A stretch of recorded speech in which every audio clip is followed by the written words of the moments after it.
Un buen día a todas y a todos quienes estén observando este video. En el día de hoy voy a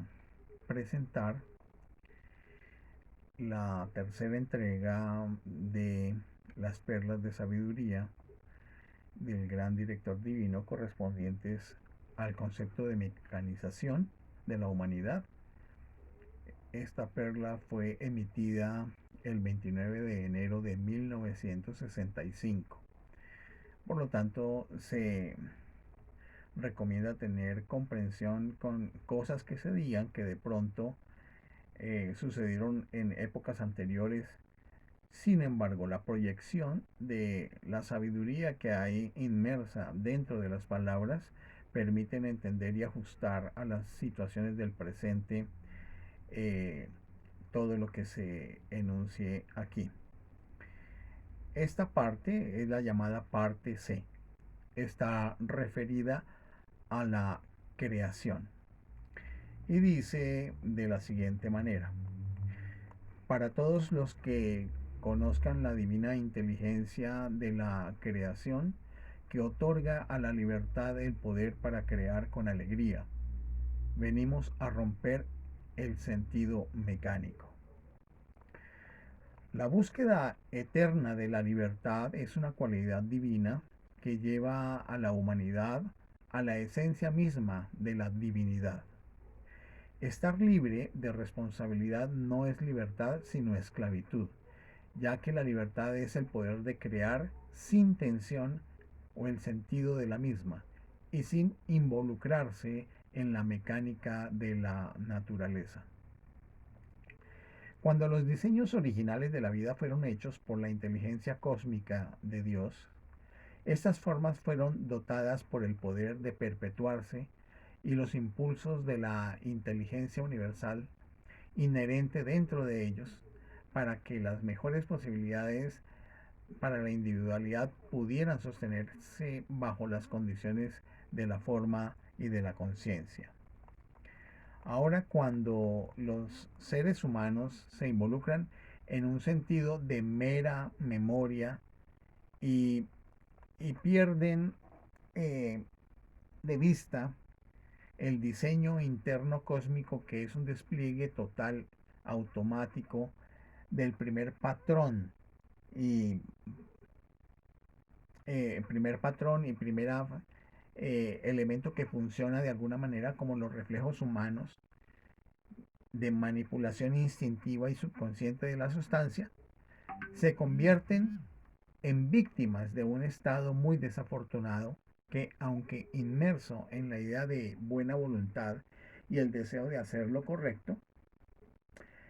carece de la comprensión de la alegría que puede ser suya cuando dejan que la propia inteligencia divina lleve a cabo su gran papel en la expansión de la libertad de los seres humanos. Ustedes ven el sentido de la memoria que persistirá en aquellos que se sienten obligados por el sentido del deber a llevar a cabo ciertos ejercicios religiosos o de otro tipo, que pueden ser o pueden volverse más o menos repugnantes para ellos cuando, con un poco de comprensión, pueden aclarar el aire y obtienen una satisfacción inmensa y constante para ellos, lo que resulta en el progreso espiritual y en una nueva liberación de ánimo con mucho menos gasto de energía, ya que entonces estarían recurriendo cada vez más al suministro universal. Ese suministro universal que proviene del flujo del hálito divino, del Espíritu, de lo que hemos denominado el Espíritu Santo, tal como lo hablan las religiones de Occidente, o la energía primordial, o el ki o el chi. El sentido mecánico se traslada particularmente a las fases externas de la creación. Es especialmente desventajoso para el alma que, debido a la naturaleza ardiente de la misma, requiere una mayor libertad de restricción que el hombre externo. Sin embargo, cada determinación de este último se inclina hacia la naturaleza, tal como lo exhibió Henri Thoreau en sus aventuras en la obra Walden. Ahora bien, no es nuestro deseo destruir la admiración de la humanidad por las maravillas de la creación. Es simplemente que los pondríamos en perspectiva para que la mayor parte de quienes escuchan y ven esto puedan ver el mayor bien que puede venir a todos en el uso correcto de las múltiples oportunidades de la vida. Que todos reconozcan entonces las maravillas de la vida en su estado prístino, en su estado puro. Llevan estas así el sello de una maravilla divina. Pero no es la intención de la divinidad tener a la humanidad perdida en un mar de materia inevitable, donde el gran poder del alma es desechado en una lucha para arrebatarle a la vida esos dones preciosos que florecerán naturalmente si se les diese la oportunidad. Cuando se considera la creación desde el nivel humano, como todos deben hacer hasta que sus facultades comprensivas en expansión les permitan tener una visión de Dios,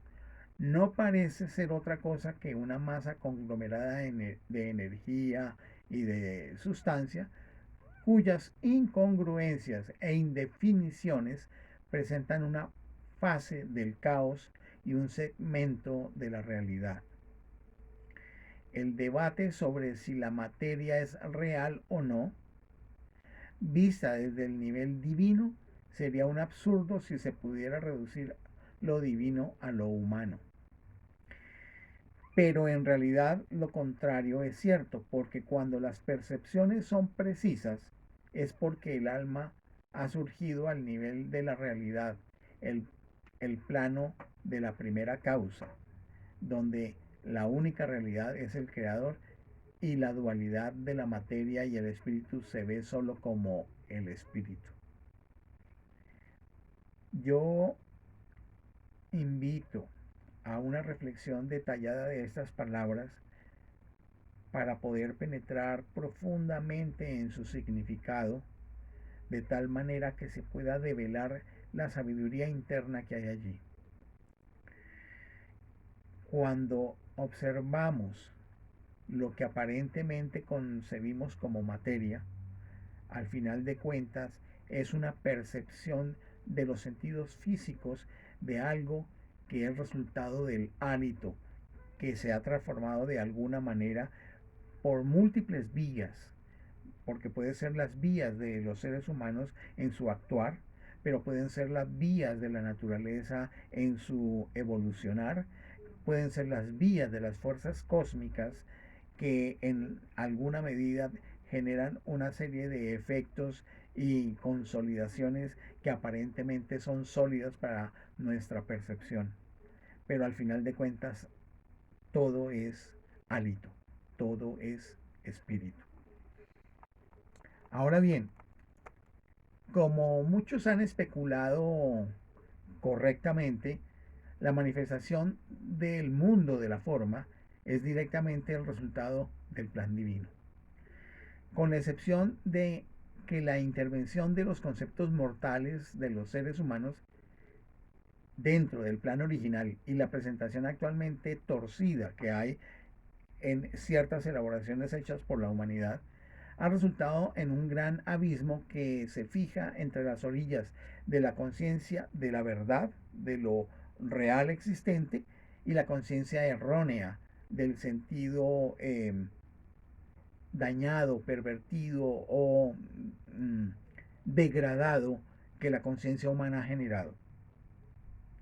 Se, se informa que la más negra de las mentiras es la que mezcla la verdad y el error, pero debe ser encontrada finalmente por el buscador. Que la profundidad de la sabiduría de Dios no puede ser entendida en un sentido real por la mente exterior, pero requiere una reorientación completa de la conciencia para desarrollar los conceptos correctos de la realidad. Cuando la tensión se alivia con un sentido puro de confianza y de fe en la sabiduría de Dios que infunde toda la naturaleza, la conciencia puede percibir más fácilmente las maravillas reales de la creación, ya que no se involucra en el pesado sentido de la materia y la intrincada mecánica de la misma. Permítanme indicar aquí que las técnicas relativas a las fases de la naturaleza se pueden dominar una por una como lo hacen los grandes adeptos, aquellos iniciados en materia espiritual de contacto con la presencia divina y que logran desarrollar cierto tipo de habilidades que incluso pueden transformar la materia y la energía gracias a el grado de vibración que logran en su conexión con la presencia divina. Esto sin causar dolor, sin causar perturbación, sino solo una sensación de asombro en expansión. Pero cuando estos estudios se hacen como fines, en lugar de ser medios, el lúgubre sentido de la forma se vuelve opresivo y embrutecedor para la conciencia del alma, que es la única puerta de entrada al reino de Dios. Y no hay que olvidarlo, porque esa conciencia del alma, unida con la conciencia del Cristo, o sea, la mente divina, es la que permite esa vinculación con la presencia de Dios. Yo soy el que yo soy.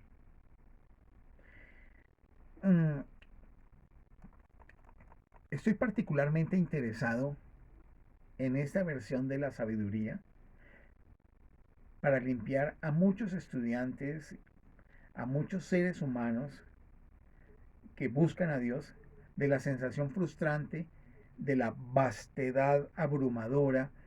que parece reducir el ser del buscador de la sabiduría universal. Porque claro, pareciera que hay intrincadas verdades profundas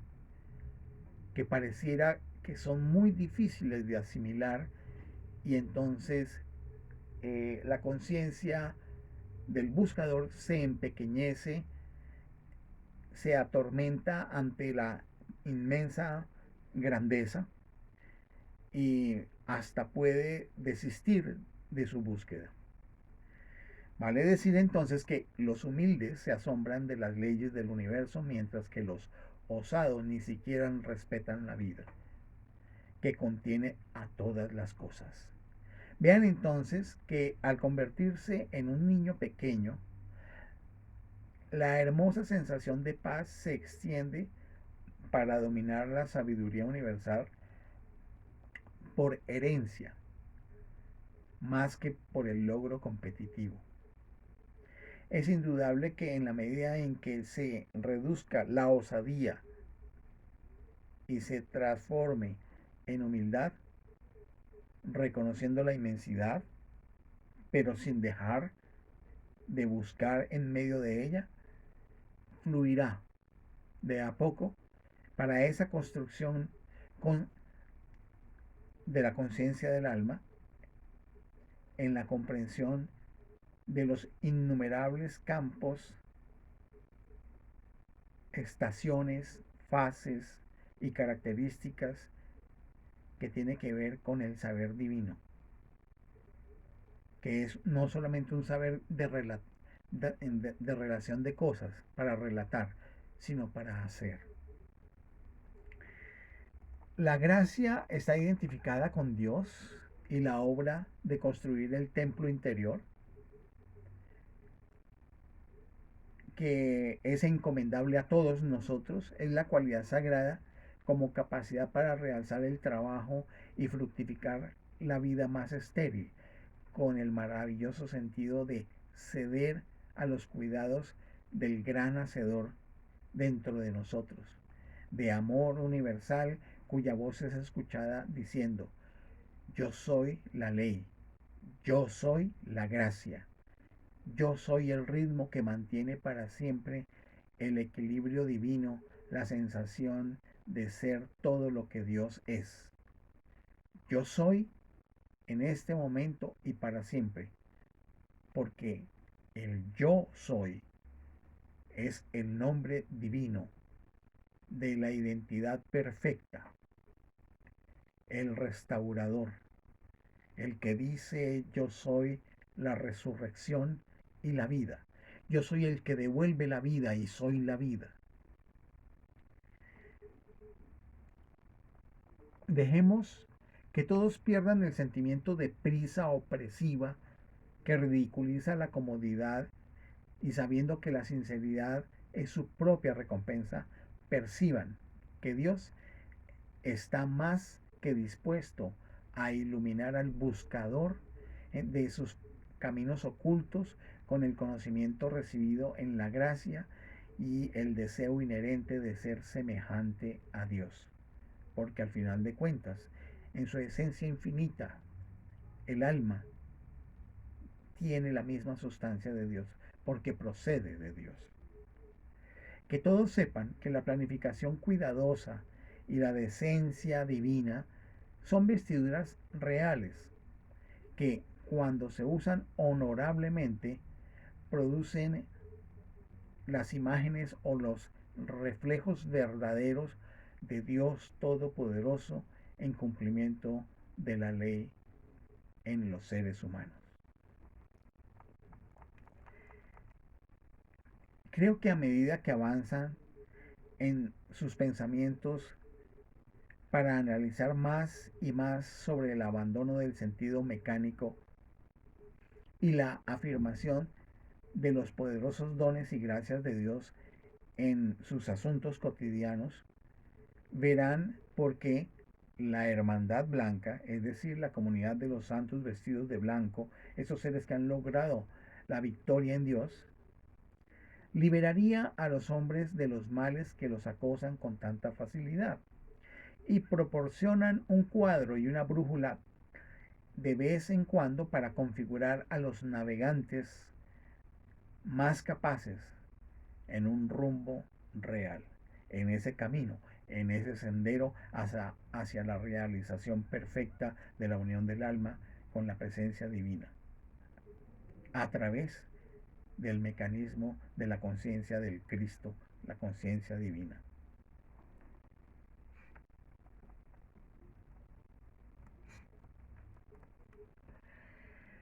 Podemos decir que la participación en las energías giratorias de esta mecánica puede ser con el honor de la ventaja cuando se usa correctamente, o con el deshonor de confusión del rostro, donde el sentido de la realidad se pierde en ese miasma, en esa eh, agua sucia de una civilización fraudulenta. Para proporcionar nuevas vías de liberación, dice el gran director divino, estoy violando las antiguas prisiones de detención temporal y llamando a un retorno a la paz y cordura, el equilibrio y la bendición, a la seguridad y la salvación. ¿Dónde se pueden encontrar? Porque justo es dentro de la poderosa presencia de Dios, yo soy el que yo soy, donde están. ¿Dónde más podría ser? Ahora bien, permitan que los pueblos y las aldeas se asienten en el uso apropiado de la oportunidad y la vida. Dejen que el encanto y la alegría del viejo mundo y las edades pasadas de actividades pacíficas vinculen los corazones de los hombres en el sentido de una unidad familiar sagrada en la que la cultura y la espiritualidad van de la mano, convirtiendo la vida en una ocasión pintoresca y feliz para la comunión con Dios. Así se volverán a abrir los antiguos caminos del Espíritu y se eliminarán los sellos que han enceguecido a los hombres a la realidad divina de amor inmortal que los rodea. En los lazos de paz y de felicidad se despide el gran director divino diciendo, yo soy el gran director divino. Muchas gracias por la atención. Sugiero escuchar con mucho detalle cada una de estas palabras. De a poco, no hay que angustiarse si inicialmente parece muy complejo o parece inextricable, que no se puede fácilmente desenmarañar. De a poco, dejemos que la conciencia del alma de a poco vaya entendiendo, vaya asimilando, vaya alimentando los elementos de esta sabiduría que se van dando en estas entregas. Agradezco nuevamente la atención y mis mejores deseos. Próximamente estaríamos con la cuarta entrega. Un feliz día para todos y para todas. Hasta pronto.